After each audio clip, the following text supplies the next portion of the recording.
시청자 여러분 안녕하세요. 김동수입니다. 오늘 이 시간에는요, 고금리 시대에 재테크 전략 어떻게 세워야 하는지 한번 알아보겠습니다.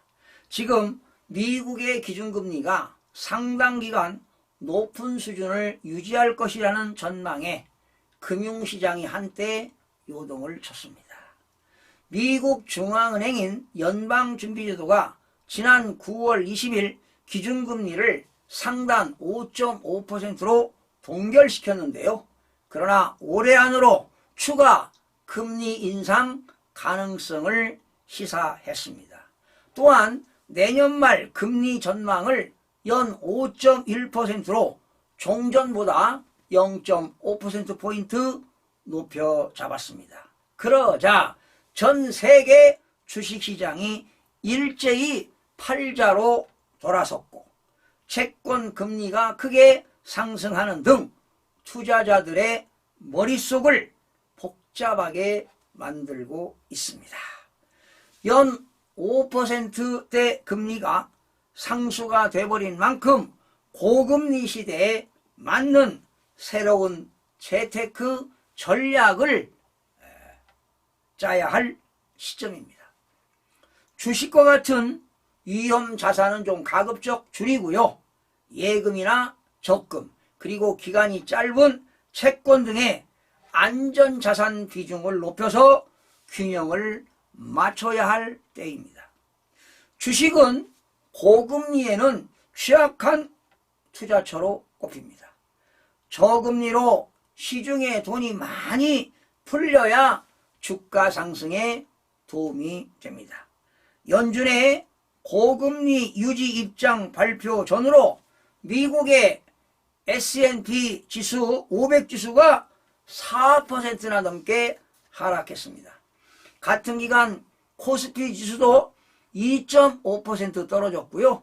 일본 니케이 평균과 유럽 대표 기업 50개 종목으로 구성된 유로 스톡스 50도 2% 안팎의 하락세를 보였습니다. 고금리 시대엔 보통 은행, 예금, 적금과 만기가 길지 않으면서 이자를 많이 챙겨주는 채권이 곽광을 받습니다. 최근 시장 금리 상승 영향으로 10개 시중은행의 예금 최고 금리는 연 4%대를 기록하고 있습니다. 그러나 저축은행이라든가 상호 금융권에서는 금리가 연 6%에서 7%대인 특판 예금 적금도 제법 있습니다. 예금 적금 만기는 3개월에서 6개월 이하로 짧게 가입하는 것이 훨씬 더 좋습니다. 연말로 갈수록 예금과 적금의 금리가 더 오를 여지가 있기 때문입니다. 한 시중은행 관계자는 지난해 연말 5%대 예금이 많이 나오면서 1년 만기 상품 가입이 크게 늘었는데 곧 만기가 돌아오면서 해당 자금을 유치하기 위해 금리 경쟁이 치열할 것이라고 말했습니다. 채권의 경우는 최근 만기 3년에서 5년 이하의 고금리 우량 회사채 등에 대한 수요가 늘고 있습니다. 이자를 꼬박꼬박 받으면서 향후 금리 하락 시에 매매 차익까지 노릴 수도 있습니다. 고금리 시대에 주식은 쳐다보지도 말아야 할까요? 꼭 그렇지만은 않습니다. 재테크는 한 곳에 몰빵하면 성공할 수가 없습니다. 한 곳에 몰빵하면 절대로 안 됩니다. 즉 여러 자산에 분산 투자해야 됩니다. 즉 포트폴리오를 해야 됩니다. 그래서 한쪽에서는 예금과 적금, 그리고 우량 채권, 그리고 금, 달러 등의 안전자산을 투자하고요. 한쪽에서는 안정성을 챙기면서 한쪽에서는 위험자산이라고 되는 바로 주식입니다. 주식을 편입해 고수익을 노리는 방법도 있습니다. 그러나 주식을 투자할 때는 여러분이 가지고 있는 자산의 한 20% 정도만 투자를 하는 것이 가장 바람직합니다.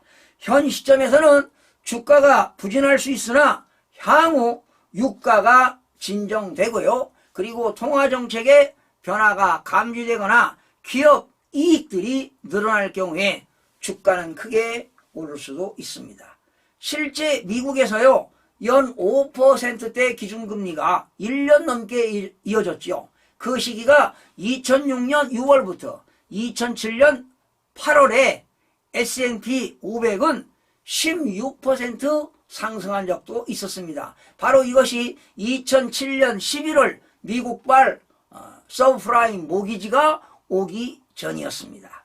이렇게 고금리 시기에도 주식은 일정 부분 가지고 있는 것도 좋을 수도 있습니다. 예를 들면 지금 세계적으로 인기가 있는 게 뭡니까? AI 아닙니까? 인공지능, 그리고 헬스케어 부분을 중심으로 미국이라든가 일본 등 선진시장의 주식을 담아두는 것도 고려해 볼만합니다.